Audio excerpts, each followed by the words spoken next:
And that means your new Miss Mississippi 2025 is Miss Capital City, Leigh Jolly. You're seeing her crowning moment there. Leigh Jolly won the title in the hearts of Mississippians as she was named Miss Mississippi 2025 this past weekend.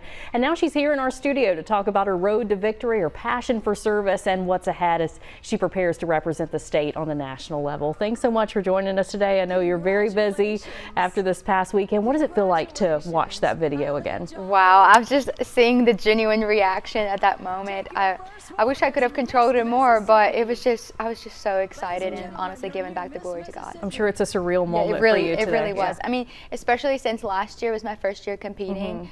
Placing top 5, it was incredible, but I never expected to win on my second year. And it just doesn't happen a lot in Mississippi. Right. So I'm just really hoping to inspire people that if they want to compete in this pageant, it really does not take that, years and years of practice. It's just God's purpose, God's plan, and then also putting in the work. Yeah, and Leigh, you are in the competition's history the first person born outside of North America to win the title. You grew up in Ukraine. Tell us a little bit about your story. So I was adopted from Ukraine at almost 12 years old. I didn't speak English at all, and I started dancing with Magnificat just to kind of give me something to do that didn't require speaking, and then fell in love with it.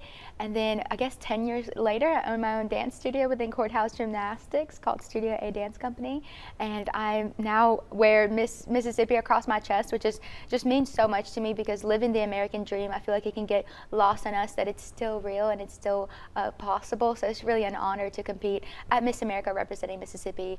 Mississippi has done so much for me and has really given me a home and an opportunity. Yeah, and your story's really shaped your platform too. It's called Limitless. Tell us about that. It's Limitless. It's just really inspiring kids, especially that are in the orphanage or going through foster care, that you can truly do anything, and giving them resources. So something that we don't hear a lot is, even though kids get adopted, they don't always stay adopted, and they also don't always have really a strong relationship with their parents. So my I guess mission is to change that and to make sure that kids and parents connect. So I released a children's book called Theodore, the Little Bear with Big Feelings. It's in Barnes & Noble online, and it's actually my second book. I also have Leigh, the Limitless Ballerina, but it talks about just how limitless you can be starting late in something and still becoming just a good dancer and a professional dancer, even though I didn't start till 12. And then this book really shows Theodore. It talks about the emotion wheel and the importance of sharing feelings and sharing trauma. I was an abused kid, and it was really difficult for me to connect with my parents, and it took a lot of work, and it took a lot of them just listening and I was blessed with wonderful parents, but not everyone knows what to do in a case of an abused child. Right. And then I also have Limitless powertoconnect.com. It's more for the parents. It also introduces the emotion wheel, shares my story and how to use it. It's very simple. It's not a complicated website, but it just shows them how important using the emotion wheel paired with the book is kind of like two resources that it can come together and really shape a really strong relationship and connection. Yeah, well, I wish we could talk to you longer. I know you're going to be super busy preparing for Miss America ahead.